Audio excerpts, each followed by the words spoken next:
नमस्कार दोस्तों, मैं Parasnath life high study IAS में आपका स्वागत है। आज हम लोग आगरा यूनिवर्सिटी के बीएड सेकेंड ईयर बैच 2021-22 का जो 26 सितंबर 2022 को BD 203 अर्थात समावेशी विद्यालय का सृजन या क्रिएटिंग एंड इंक्लूसिव स्कूल का एग्जाम हुआ था, उसका आंसर की देखेंगे।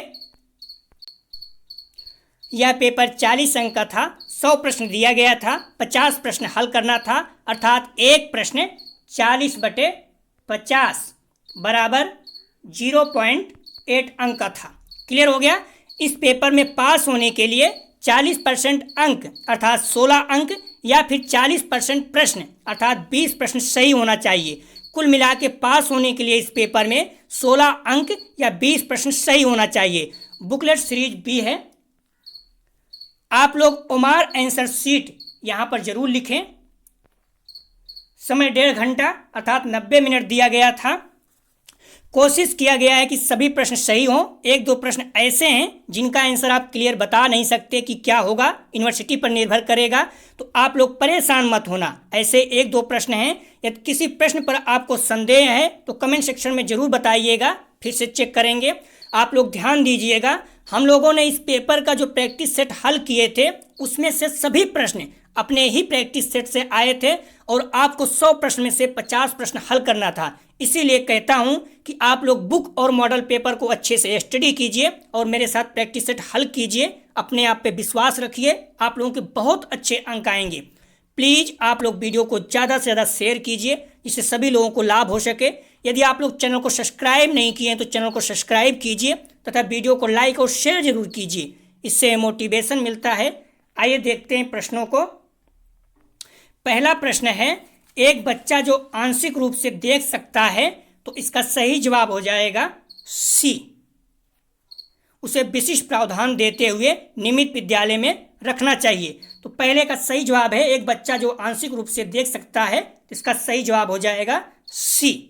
अगला प्रश्न है दूसरा, भाषा समझ से संबंधित अक्षमता है, तो इसका सही जवाब हो जाएगा 2 का C। अफेसिया भाषा समझ से संबंधित अक्षमता है, तो इसका सही जवाब हो जाएगा 2 का C।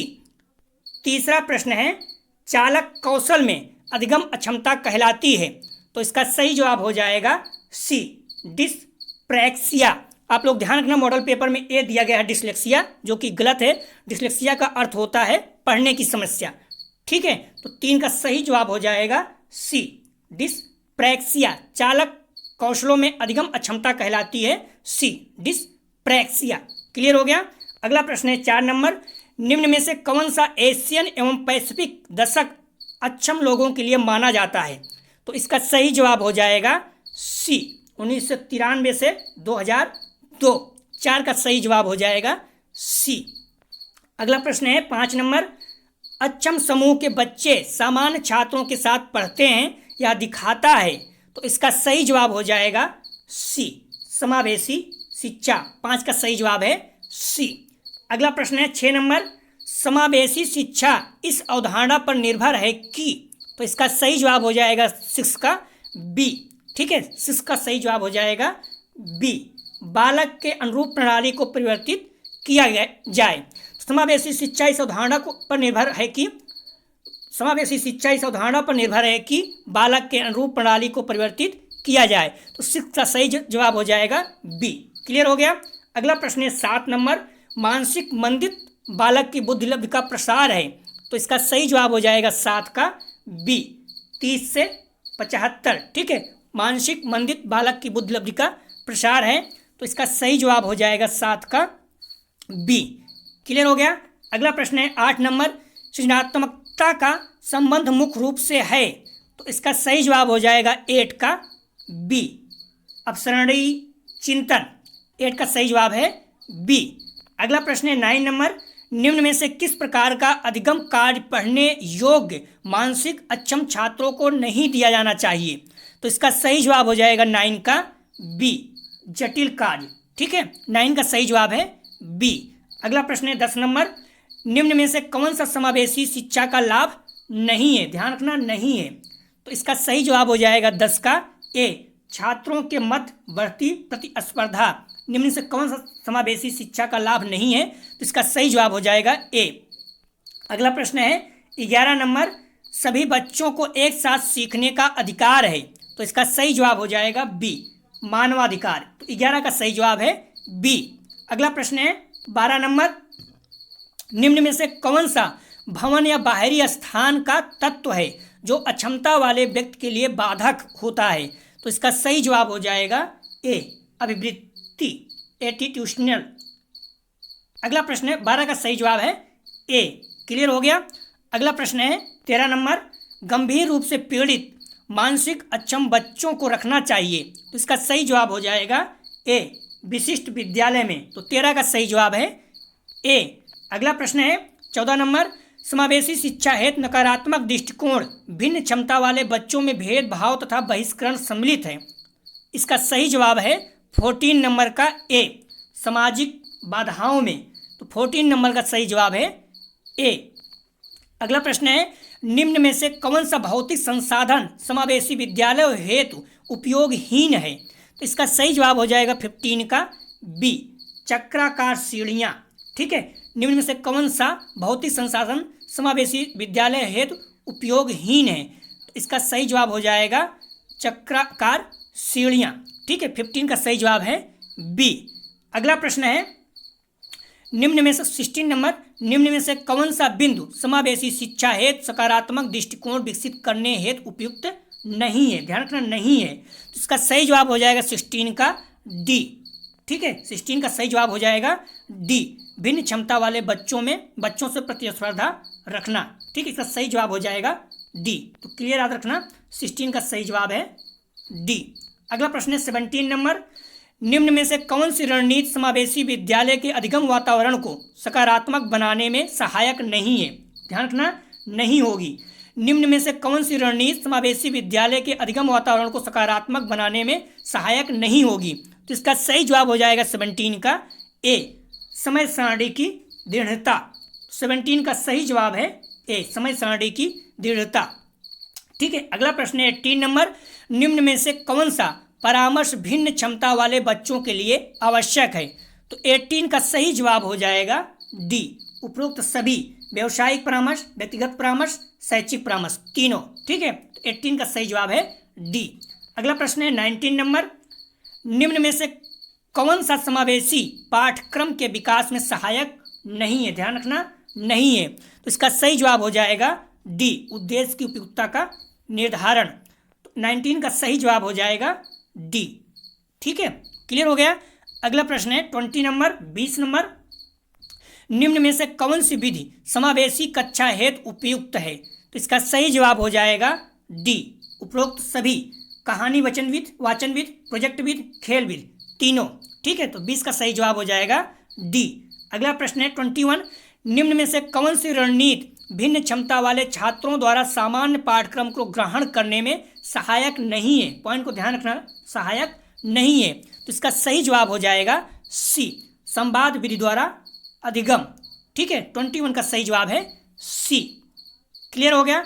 अगला प्रश्न है 22, निम्न में से कौन सा तरीका समावेशी कक्षा में पढ़ाने के लिए सही नहीं है? बार बार प्रश्न आ रहा नहीं है। तो इसका सही जवाब हो जाएगा सी, छात्रों पर कड़ा नियंत्रण। 22 का सही जवाब है सी। अगला प्रश्न है निम्न में से कौन सा समावेशी शिक्षा हेतु पाठ्यक्रम निर्माण का सिद्धांत नहीं है? ध्यान रखना, नहीं है। तो 23 का सही जवाब हो जाएगा बी, दृढ़ता का सिद्धांत। 23 का सही जवाब हो जाएगा, ध्यान रखना आप लोग, बी, दृढ़ता का सिद्धांत। अगला प्रश्न है भारतीय सांकेतिक भाषा उपयोगी है? तो इसका सही जवाब हो जाएगा 24 का बी, श्रवण बाधित छात्रों के लिए। तो 24 का सही जवाब है बी। 25, निम्न में से कौन सा सहामित, ध्यान रखना, निम्न में से कौन सा सहामित उपकरण समावेशी शिक्षा हेतु नहीं है? तो इसका सही जवाब हो जाएगा 25 का सी, सेरासोनिक गाइड। 25 का सही जवाब है सी। अगला प्रश्न है संतुलित गेंदें चिकित्सीय उपकरण हैं? तो इसका सही जवाब हो जाएगा 26 का बी, सेरिब्रल पल्स से ग्रस्त बच्चों के लिए। ठीक है, तो 26 का सही जवाब हो जाएगा बी। अगला प्रश्न है 27 दृष्टिबाधित बच्चों के लिए निम्न में से कौन सी सहायक उपकरण उपयोगी है? 27 का सही जवाब हो जाएगा ए, ऑप्टोकॉन। अगला प्रश्न है, निम्न में से कौन सा सहायक उपकरण एक संवेदी इलेक्ट्रॉनिक उपकरण है एवं इंफ्रारेड प्रकाश उत्पन्न करता है? तो 28 का सही जवाब हो जाएगा सी, लेजर केन। निम्न में से कौन सा सहायक उपकरण एक संवेदी इलेक्ट्रॉनिक उपकरण है जो इंफ्रारेड प्रकाश उत्पन्न करता है? तो इसका सही जवाब हो जाएगा 28 का सी। अगला प्रश्न है 29 ऑडिबल गोल लोकेटर उपयोगी है? तो इसका सही जवाब हो जाएगा 29 का बी, ठीक है, श्रवण बाधित अक्षमता में। तो 29 का सही जवाब हो जाएगा बी। क्लियर हो गया। अगला प्रश्न है 30 नंबर, निम्न में से कौन सा सहायक उपकरण मुद्रित सामग्री को वाक अंग्रेजी में अनुवादित करने में सहायक है? तो इसका सही जवाब हो जाएगा 30 नंबर का सी, कुर्जवेल पठन मशीन। तो 30 का सही जवाब हो जाएगा सी। क्लियर हो गया। अगला प्रश्न है, निम्न में से कौन सी मशीन मुद्रित सामग्री को ब्रेल 2 में अनुवादित करती है? तो इसका सही जवाब हो जाएगा 31 का सी, ऑप्टोकॉन। अगला प्रश्न है 32 संवेदी व्युत्पन्न विधि उपयोगी है? तो इसका सही जवाब हो जाएगा 32 का बी, दृष्टि अक्षमता में। क्लियर हो गया। अगला प्रश्न है 33 समावेशी कक्षा में निम्न में से कौन सा पाठ सहगामी क्रियाओं का लाभ नहीं है? ध्यान रखना, नहीं है। तो इसका सही जवाब हो जाएगा 33 का बी, पाठ, ध्यान रखना बी हो जाएगा, पाठ सहगामी क्रियाओं में भिन्न क्षमता वाले छात्रों की भागीदारी की कोई आवश्यकता करता है। तो 33 का सही जवाब हो जाएगा बी। अगला प्रश्न है 34 निम्न में से कौन सा समावेशी शिक्षा में पाठ सहगामी क्रियाओं का उद्देश्य नहीं है? बार बार शब्द आ रहा, ध्यान रखना। तो 34 का सही जवाब हो जाएगा सी, छात्रों की मूल प्रवृत्तियों को दबाना। निगेटिव पॉइंट है इसलिए ये गलत है, ठीक है। 34 का सही जवाब हो जाएगा सी। अगला प्रश्न है 35 समावेशी शिक्षा हेतु कौन सा शिक्षकों के प्रशिक्षण के लिए उपयुक्त नहीं है? तो इसका सही जवाब हो जाएगा 35 का सी, केवल विशिष्ट शिक्षकों की नियुक्ति। अगला प्रश्न है 36 नागरिक मूल्यों के विकास हेतु निम्न में से कौन सी क्रिया संबंधित नहीं है? ध्यान रखना, नहीं है। तो इसका सही जवाब हो जाएगा 36 का सी, छात्र सहकारी स्टोर। कई बच्चे नित्य कार्यक्रम बोल रहे थे, ये कहीं न कहीं विकास करता है, इसके माध्यम से कहीं न कहीं कुछ आदर्श उपदेश दिए जाते हैं, इसलिए डांस प्रोग्राम रहेगा। कई जगह आप देखते भी होंगे, कई जगह रामलीला जैसे चीज़ें होता है तो उसमें भी कई चीज़ें आप देखोगे तो इस तरह से रहता है। डांस प्रोग्राम के माध्यम से भी कई चीज़ें आप देखो, कई चीज़ें हैं जो संदेश दिया जाता है, नुक्कड़ डांस या कई चीज़ें हैं, ठीक है। तो इसका सही जवाब हो जाएगा सी। तो 36 का सही जवाब हो जाएगा सी। आप लोग परेशान मत होना, ठीक है। अगला प्रश्न है 37 निम्न में से कौन सा समावेशी शिक्षा में पाठ सहगामी क्रियाओं के क्रियान्वयन हेतु प्रभावी तरीका नहीं है? ध्यान रखना, नहीं है। तो इसका सही जवाब हो जाएगा 37 का ए, छात्रों का हस्तक्षेप नहीं। 37 का सही जवाब हो जाएगा ए। क्लियर हो गया। अगला प्रश्न है 38 निम्न में से कौन सी पाठ सहगामी क्रिया अकादमिक एवं साहित्यिक गतिविधियों से संबंधित नहीं है? नहीं है। तो इसका सही जवाब हो जाएगा ए, सहकारी स्टोर की व्यवस्था करना। अगला प्रश्न है 39 निम्न में से कौन सी गतिविधि छात्रों के शारीरिक विकास से संबंधित नहीं है? बार बार प्रश्न आ रहा है नहीं। तो इसका सही जवाब हो जाएगा 39 का सी, छात्र काउंसिल। ध्यान रखना, योग से भी उसका शारीरिक विकास होता है, खेल से भी, एनसीसी से भी, तो छात्र काउंसिल से, हालांकि कुछ तक होता है लेकिन जो सबसे बेस्ट आंसर है सी होगा, ठीक है। 39 का सही जवाब है सी। अगला प्रश्न है पाठ सहगामी क्रियाएं निम्न में से किसका विकास करती हैं? तो इसका सही जवाब हो जाएगा 40 का डी, उपरोक्त सभी, सामाजिक, मानसिक, भावात्मक, तीनों। अगला प्रश्न है 41 पाठ सहगामी क्रियाओं के विषय में कौन सा कथन असत्य है अर्थात गलत है? तो इसका सही जवाब हो जाएगा सी, पाठ सहगामी क्रियाओं के मूल्यांकन की कोई आवश्यकता नहीं है। तो इसका सही जवाब है सी, 41 का सही जवाब है सी। अगला प्रश्न है 42 शिक्षा का अधिकार अधिनियम पारित हुआ। तो इसका सही जवाब हो जाएगा, इसमें देखिए है नहीं, तो इसका सही जवाब हो जाएगा 42 का ए, ठीक है, 2010 शिक्षा का अधिकार अधिनियम पारित हुआ 2010 में। 42 का सही जवाब है ए। अगला प्रश्न है 43 प्रतिभाशाली बच्चों को पढ़ाने के लिए कौन सी विधि उपयुक्त नहीं है, बार बार नहीं पूछ रहा है। सही जवाब हो जाएगा 43 का सी, उन पर विशेष ध्यान नहीं देना चाहिए। ठीक है, तो 43 का सही जवाब हो जाएगा सी। क्लियर हो गया। अगला प्रश्न है 44 समावेशी विद्यालय के लिए कौन उपयोगी है, तो इसका सही जवाब हो जाएगा 44 का, ध्यान रखना 44 का सही जवाब हो जाएगा सी, मनोवैज्ञानिक। समावेशी विद्यालय के लिए कौन उपयोगी है, तो इसका सही जवाब हो जाएगा साइकोलॉजिस्ट, मनोवैज्ञानिक। आप लोग 44 प्रश्न को फिर से देख लीजिए। समावेशी विद्यालय के लिए कौन उपयोगी है, तो इसका सही जवाब हो जाएगा डी। ठीक है, उपरोक्त सभी, क्योंकि विशिष्ट शिक्षक, भौतिक चिकित्सक, मनोवैज्ञानिक तीनों जो है समावेशी विद्यालय के लिए उपयोगी हैं। तो क्लियर हो गया। कभी कभी गलती हो जाता है, दिमाग से उतर जाता है। तो समावेशी विद्यालय के लिए उपयोगी है, इसका सही जवाब हो जाएगा डी। ठीक है, तीनों क्लियर हो गया। 44 का सही जवाब है डी। ठीक है, अगला प्रश्न है निम्न में से कौन सा समावेशी शिक्षा में बहुमाध्यम के प्रयोग का सिद्धांत नहीं है, ध्यान रखना नहीं है। तो इसका सही जवाब हो जाएगा 45 का बी, जटिलता का सिद्धांत।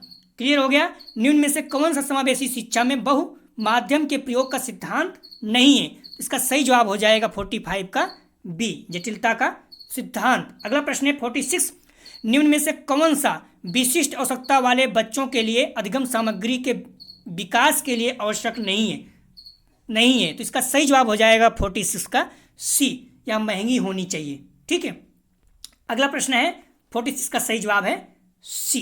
क्लियर हो गया। अगला प्रश्न है निम्न में से कौन सा व्यक्तिनिष्ठ अधिगम कार्यक्रम नहीं है, तो इसका सही जवाब हो जाएगा 47 का बी, शाकाहारी अधिगम। 47 का सही जवाब है बी। अगला प्रश्न है 48 निम्न में से कौन सा शिक्षण सामान्य शिक्षण एवं उपचारात्मक प्रशिक्षण के उपरांत छात्रों की समस्याओं के समाधान हेतु उपयोगी है, 48 का सही जवाब हो जाएगा डी, उपरोक्त सभी। ठीक है, समूह शिक्षण, निर्णयात्मक शिक्षण, शाकाहारी शिक्षण तीनों, तो इसका सही जवाब हो जाएगा डी।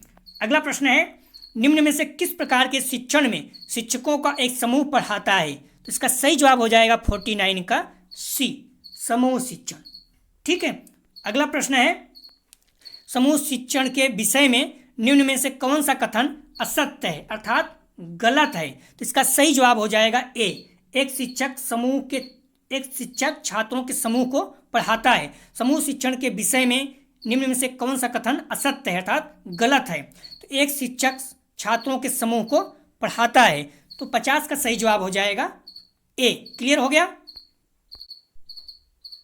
अगला प्रश्न है 51 समावेशी शिक्षा के अध्यापक में निम्न में से कौन सा गुण आवश्यक नहीं है, तो इसका सही जवाब हो जाएगा 51 का बी, उसे विशिष्ट शिक्षा का उपाधि हासिल होनी चाहिए, तो 51 का सही जवाब है बी।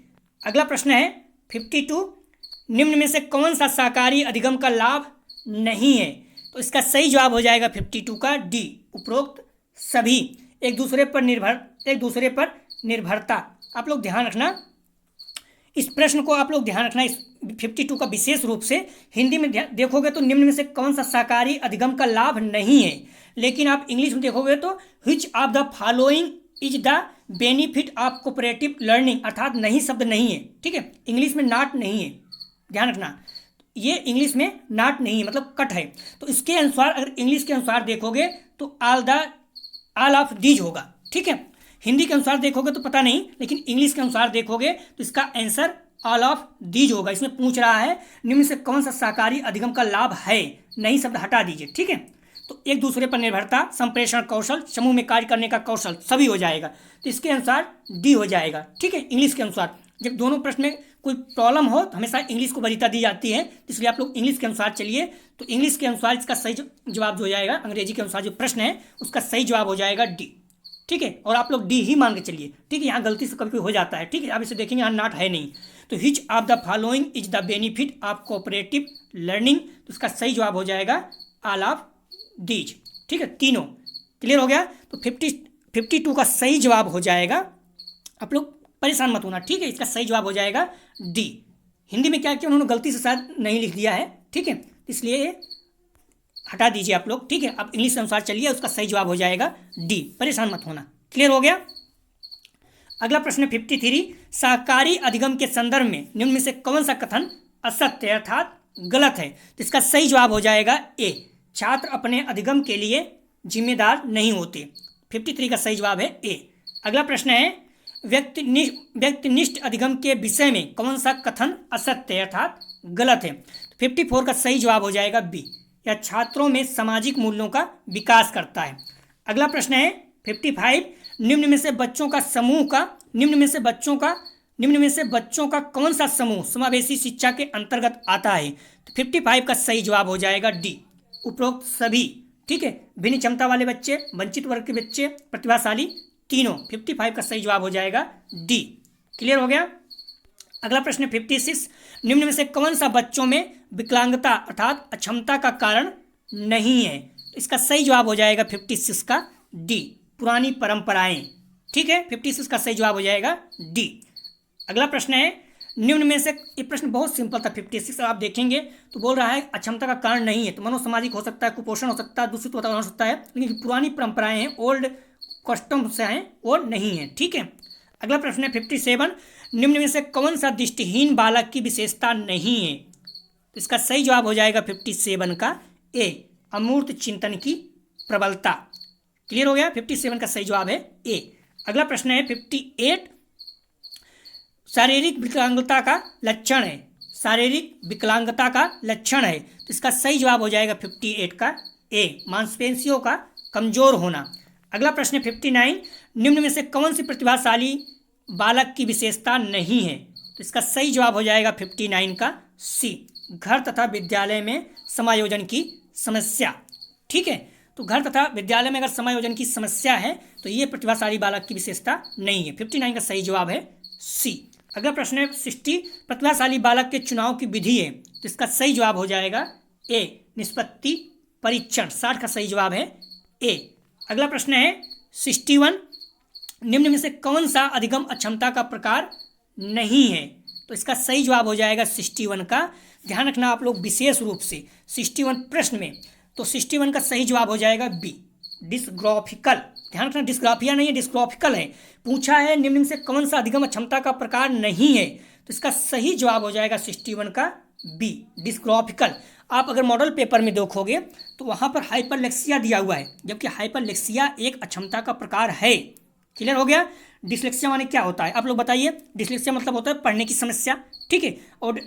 और डिसकैलकुलिया क्या होता है? गणितीय समस्या होती है। हाइपरलेक्सिया क्या है? ये भी एक समस्या है, या एक सिंड्रोम है जो पढ़ने की असामयिक भाषा की विशेषता है, अर्थात इसमें बच्चे अक्षर या संख्याओं से आकर्षित होते हैं, ठीक है, ज़्यादा पढ़ने की कोशिश करते हैं। तो क्लियर हो गया। मॉडल पेपर में देखोगे सी दिया हुआ, तो मॉडल पेपर के अनुसार मत जाइए, कभी तो गलत दिया रहता है, ठीक है। तो मैं इसलिए बता देता हूँ, लोग परेशान मत हो, ये कहेंगे गलत है। तो डिस्ग्राफिकल क्या है? कोई शब्द नहीं है, ठीक है। डिस्ग्राफिकल माने होता है आपत्तिजनक, ठीक है। तो इसका कोई मतलब नहीं होता, ये कोई बीमारी नहीं है, ठीक है। अगर डिस्ग्राफिया होता तो ठीक है, तो मान लेता मैं लिखने की समस्या है, ठीक है, डिस्ग्राफिया होता तो, ठीक है, डिस्ग्राफिया लिखने की समस्या है, लेकिन डिस्ग्राफिकल ये कोई समस्या नहीं है, तो इसका सही जवाब हो जाएगा बी। आप लोग देख सकते हैं, मैंने यहाँ पर नीचे ऐड भी कर दिया है एक पॉइंट, इसको गूगल सर्च करो मिल जाएगा, ठीक है। तो यहाँ पर आप देखिए हाइपरलेक्सिया एक बीमारी है कि नहीं? इसमें एक बच्चे की पढ़ने की क्षमता उसकी उम्र से अपेक्षा से अधिक होती है, परिणाम स्वरूप यह मौखिक उपयोग को समझने में एक महत्वपूर्ण समस्या की ओर जाता है, ठीक है। जितना उसकी उम्र जैसे होता नहीं, कहते हैं 2 का बच्चा है 6 का पढ़ रहा है, तो इस तरह से कभी कभी ये भी एक बीमारी होती है, ठीक है। मतलब पढ़ने की कोशिश करता है, उसमें जो शब्द हैं अक्षर हैं उसके प्रति बहुत ज़्यादा वो आकर्षित होता है। इसमें एक बच्चे की पढ़ने की क्षमता उसके उम्र से अपेक्षा से अधिक होती है, परिणाम स्वरूप यह एक मौखिक उपयोग को समझने में एक महत्वपूर्ण समस्या की ओर जाता है। तो हाइपरलेक्सिया क्या है? भी एक समस्या है, गूगल में सर्च करेंगे तो मिल जाएगा। क्लियर हो गया। तो इसलिए सी भी एक जो है हाइपरलेक्सिया जो है ये भी एक बीमारी है, ठीक है, लेकिन जो डिस्ग्राफिकल है बी वाला वो नहीं होगा। क्लियर हो गया। तो 61 आप लोग परेशान मत होना, ठीक है। तो इस तरह से 61 का सही जवाब हो जाएगा बी। क्लियर हो गया। क्योंकि मॉडल पेपर के अनुसार देखो तो वहाँ सी दिया गया, मैं इसलिए बता रहा हूँ बार बार, ठीक है। आप लोग परेशान मत होना इस तरह से। अब यूनिवर्सिटी तो ऐसा गलती करेगा नहीं, ठीक है। तो 61 का सही जवाब हो जाएगा बी। अगला प्रश्न है निम्न में से किस अक्षमता में बालक गणित संबंधी त्रुटि करता है? मैंने पहले बता दिया था, इसका सही जवाब हो जाएगा सी। डिसकैलकुलिया जो है ये क्या है? गणितीय समस्या है। ठीक है, अगला प्रश्न है 63, तो 62 का सही जवाब हो जाएगा सी। 63, निम्न में से कौन सी पद्धति अधिगम बाधित बच्चों की शिक्षा के लिए उपयुक्त नहीं है? तो इसका सही जवाब हो जाएगा 63 का बी, व्याख्यान विधि। आप लोग देख चुके हैं 3-4 प्रश्न अक्षमता से आ गया है। ठीक है, इसलिए अक्षमता 2021 में भी 4 क्वेश्चन आ गया था और 2022 में बहुत प्रश्न पूछा है। आप लोग देख के जाइए, तो भी 15-20 हैं, पूरा देख के जाइए। ठीक है, 63 का सही जवाब हो जाएगा बी। अगला प्रश्न है, निम्न में से कौन सी विधि कक्षा में मंद अधिगामी बच्चों की पहचान करने के लिए उपयुक्त नहीं है? बार बार नहीं पूछ रहा है। सही जवाब हो जाएगा इसका ए, व्यक्तित्व परीक्षण। ठीक है, 64 का सही जवाब है ए। अगला प्रश्न है 65, निम्न में से कौन सी समस्यात्मक बालक के उपचार के लिए उपयुक्त विधि नहीं है? तो इसका सही जवाब हो जाएगा 65 का बी, बालकों की समस्याओं के प्रति कठोर दृष्टिकोण। ठीक है, 65 का सही जवाब है बी। अगला प्रश्न है 66, दृष्टिहीन बालकों को वही अध्यापक पढ़ा सकता है जो, इसका सही जवाब हो जाएगा 66 का डी, संवेदनशील हो। ठीक है, 66 का सही जवाब है डी। अगला प्रश्न है 67, निम्न में से किस प्रकार के विद्यालय में केवल भिन्न क्षमता वाले बच्चे पढ़ते हैं? तो इसका सही जवाब हो जाएगा 67 का ए, विशिष्ट विद्यालय। ठीक है, 67 का सही जवाब है ए। ध्यान रखना, सभी नहीं होगा। क्लियर हो गया? तो 67 का सही जवाब हो जाएगा ए, विशिष्ट विद्यालय। अगला प्रश्न है, जिज्ञासा क्रियाएं संबंधित हैं, तो 68 का सही जवाब हो जाएगा सी, सहकारी अधिगम। 67 का क्लियर था आप लोगों को ना? 67 का सही जवाब था ए, विशिष्ट विद्यालय। ठीक है, यहाँ पर केवल शब्द लग गया है, इसलिए तो आप लोग परेशान मत होना। 68 का सही जवाब है सी। अगला प्रश्न 69, समावेशी शिक्षा में छात्रों को प्रोजेक्ट कार्य देते समय कौन सा बिंदु ध्यान में रखना चाहिए? तो इसका सही जवाब है 69 का बी, विशिष्ट बच्चों को सामान्य छात्रों के साथ समूह में रखना चाहिए। ठीक है, 69 का सही जवाब हो जाएगा बी। क्लियर हो गया? अगला प्रश्न है 70, डिसलेक्सिया से ग्रसित बच्चों का प्राथमिक लक्षण है, तो इसका सही जवाब हो जाएगा सी, पढ़ने की क्षमता। मैंने पहले ही कहा, आप देख सकते हैं इतना ज़्यादा प्रश्न आ रहा है क्षमता वाले से। ठीक है, प्रॉब्लम से, इसलिए आप लोग देख के जाइए, हर एग्जाम में पूछता है। 2021 में 4-5 प्रश्न पूछा था, इसमें 2022 में भी 4-5 प्रश्न हो गया। तो ठीक है, तो डिसलेक्सिया से ग्रसित बच्चों की प्राथमिक लक्षण क्या है? पढ़ने की अक्षमता। ठीक है, डिसलेक्सिया मतलब पढ़ने की समस्या आती है। 70 का सही जवाब हो जाएगा सी। यूपी टेट सीटेट में भी पूछा जाता है, ध्यान रखना आप लोग, बहुत मोस्ट इंपॉर्टेंट है इस तरह क्षमता वाला। इसमें आप वीडियो देख सकते हो, मैं बना चुका हूँ पूरा, जो भी 20-22 है। अगला प्रश्न 71, ऑटिज्म में संबंधित है, तो इसका सही जवाब हो जाएगा ए, सामाजिक अंतःक्रिया अक्षमता। अगला प्रश्न है 72, बाल अधिकारों पर यूनाइटेड नेशन सम्मेलन के संदर्भ में निम्न को ध्यान से पढ़िए। तो बाल अधिकारों पर यूनाइटेड नेशन सम्मेलन के संदर्भ में निम्न को ध्यान से पढ़िए। पहला, विकास का अधिकार, अभिव्यक्ति का अधिकार, मनोरंजन का अधिकार। निम्न में से कौन सा बाल अधिकार है? ए केवल 1, बी केवल 1, 3, सी केवल 2, 3, डी 1, 2, 3। तो इसका सही जवाब हो जाएगा 72 का डी। ठीक है, 1, 2, 3 अर्थात सभी। क्लियर है? सही, इसका सही जवाब हो जाएगा तीनों, अर्थात डी हो जाएगा। ठीक है, तो 72 का सही जवाब हो जाएगा, 72 का सही जवाब हो जाएगा डी। ठीक है, अगला प्रश्न है 73, निम्न में से कौन सा विवरण भिन्नता को सबसे अच्छा प्रस्तुत करता है? तो इसका सही जवाब हो जाएगा ए, या लोगों के मध्य भिन्नता को स्वीकार करता है। ठीक है, अगला प्रश्न है 74, अक्षम लोगों के अधिकार पर किस वर्ष यूनाइटेड नेशंस सम्मेलन हुआ था? तो इसका सही जवाब हो जाएगा 74 का सी, 13 दिसंबर 2006। 74 का सही जवाब है सी।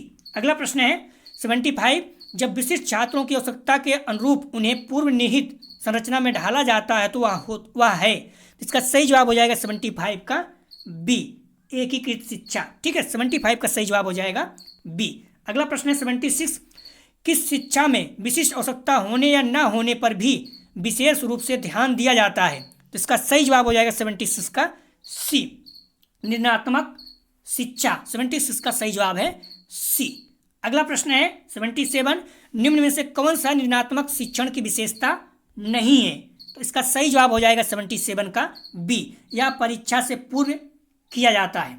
ठीक है, 77 का सही जवाब हो जाएगा बी। अगला प्रश्न है राष्ट्रीय माध्यमिक शिक्षा अभियान प्रारंभ किया गया, तो इसका सही जवाब हो जाएगा 78 का बी, 2009 में।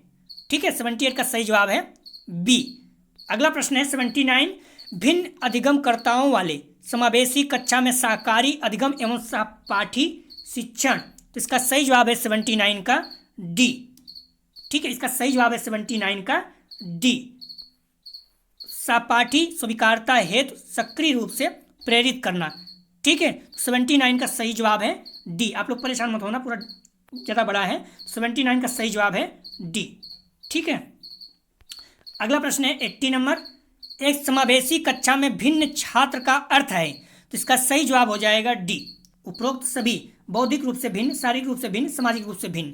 ठीक है, 80 का सही जवाब हो जाएगा डी।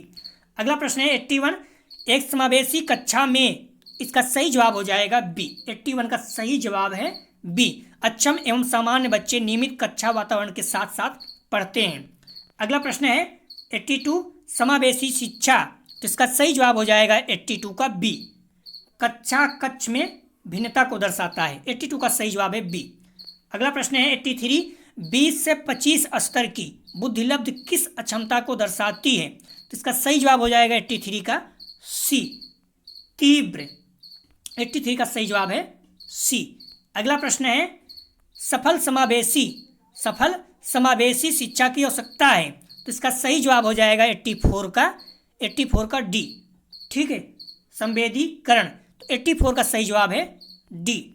अगला प्रश्न है निम्न में से कौन सा गुण समावेशी शिक्षा में शिक्षक के लिए आवश्यक नहीं है, तो इसका सही जवाब हो जाएगा 85 का डी, शिक्षक की सामाजिक आर्थिक स्थिति।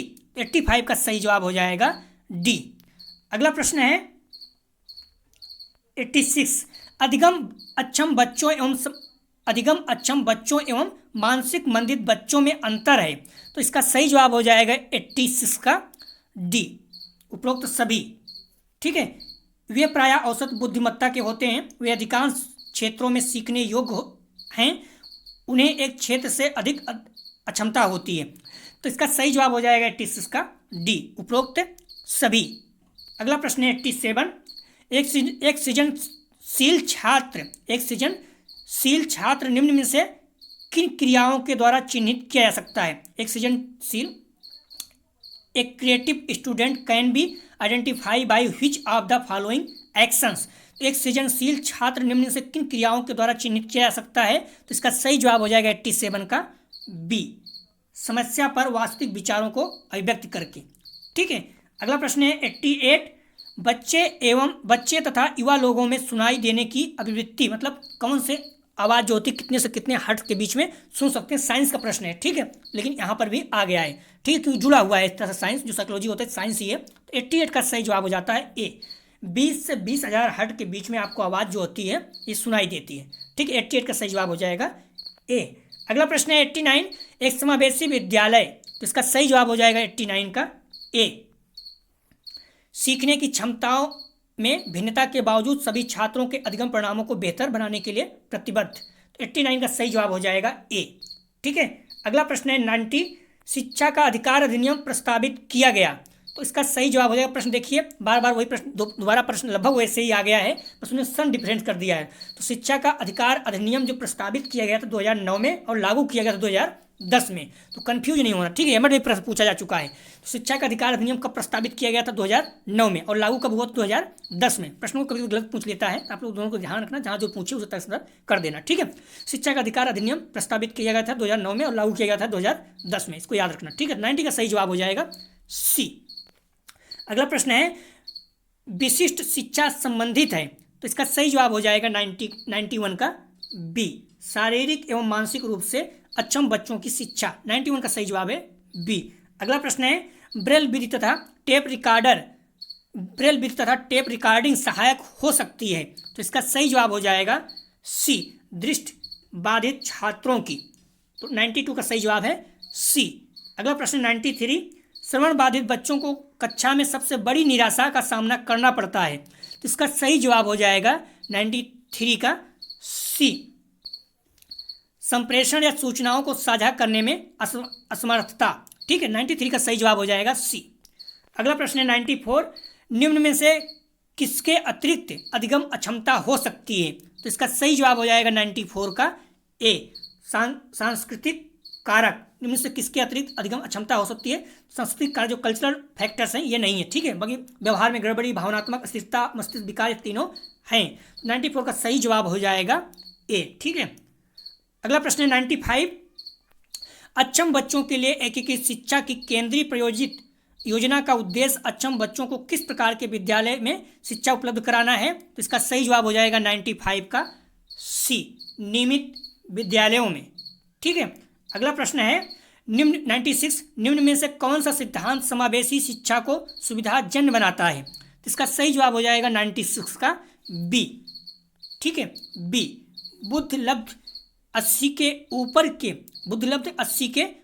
के बच्चे सीख सकते हैं और सामान्य शिक्षा से लाभान्वित हो सकते हैं, ठीक है। तो 96 का सही जवाब हो जाएगा बी, बुद्धिलब्ध 80 के ऊपर के बच्चे सीख सकते हैं और सामान्य शिक्षा से लाभान्वित हो सकते हैं। ध्यान रखना 2021 में प्रश्न आया था, लेकिन उसमें लिखा था बुद्धिलब्ध 1 के ऊपर, तो प्रश्न शब्द गलत लिखा गया था, फिर भी उसका आंसर यही लगभग माना गया था, तो कहना यही चाह रहा था।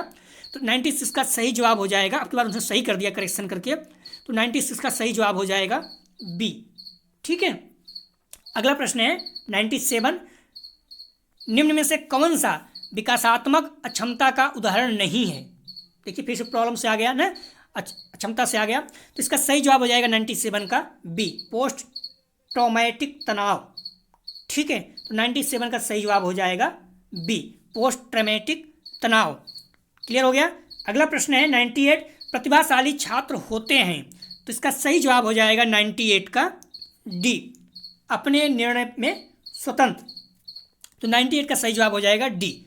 अगला प्रश्न है निम्न में से कौन सा 99, निम्न में से कौन सा उपागम या सुझाव देता है कि छात्र के बाधिक व्यवहार अक्षमताओं के साथ अनुक्रिया करने के लिए छात्र व विशिष्ट संस्था के मध्य अनुक्रिया होनी चाहिए? तो इसका सही जवाब हो जाएगा 99 का ए, पर्यावरणीय, ठीक है। 99 का सही जवाब है ए। अगला प्रश्न है लास्ट है, दृष्टिबाधित छात्रों को चाहिए, तो इसका सही जवाब हो जाएगा लास्ट का बी, ठीक है। 100 का सही जवाब है बी, कक्षा कक्ष में सामान्य व्यवहार एवं ऑडियो CD के द्वारा। क्लियर है। तो इस तरह से आप लोग देख सकते हैं जो दृष्टिबाधित छात्रों को क्या चाहिए, दृष्टिबाधित छात्रों को चाहिए, इसका सही जवाब हो जाएगा बी, ठीक है।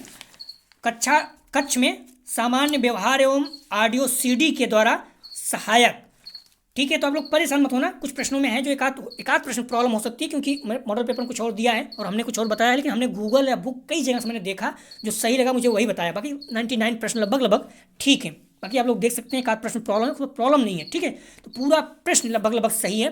तो अपने जो प्रैक्टिस टेस्ट हम लोग हल करते हैं उसी से मिलता है मैक्सिमम। तो आप लोग परेशान मत होइए, बार बार पूछते हैं कि कहाँ से पढ़ा जाए, तो आप लोग बुक पढ़िए, मॉडल पेपर पढ़िए, अपने साथ जुड़े रहिए, प्रैक्टिस सेट हल करते रहिए। मैं आपको विश्वास दिलाता हूँ 100% अंक आप प्राप्त कर सकते हैं। कई बच्चों 80 में 80, जो टर्म एग्जाम 80 अंक का उसमें 80 अंक प्राप्त किए हैं, 40 में 40 अंक प्राप्त किए हैं, ठीक है। अब इस पेपर में जिसके 40 में 40 अंक नहीं आते हैं तो इसका मतलब ये इतने प्रश्न लगभग पूरे प्रश्न अपने प्रैक्टिस सेट से, तो अगर नहीं मिलता तो इसका मतलब आपने सही से मेहनत नहीं किया। तो दोस्तों यह था BD 203, ठीक है, समावेशी विद्यालय का सीजन या क्रिएटिंग एन इंक्लूसिव स्कूल का एग्जाम 2022 का क्वेश्चन पेपर। यदि आप लोगों को PDF चाहिए तो डिस्क्रिप्शन और कमेंट सेक्शन दोनों जगह पर टेलीग्राम और व्हाट्सएप ग्रुप में लिंक दिया गया है, आप लोग जुड़ कर प्राप्त कर सकते हैं। प्लीज़ वीडियो को ज़्यादा शेयर कीजिए अपने कॉलेज के ग्रुप दोस्त यार जो भी B.Ed कर रहे हैं, ठीक है, जिनका एग्जाम होने वाला है 2023 में, या फिर आप री एग्जाम देने जा रहे हैं तो आप लोग इस पेपर को देख के जाइए क्योंकि प्रश्न रिपीट करेगा, ठीक है। तो उम्मीद करते हैं कि आप लोग समझ गए होंगे। वीडियो देखने के लिए धन्यवाद दोस्तों।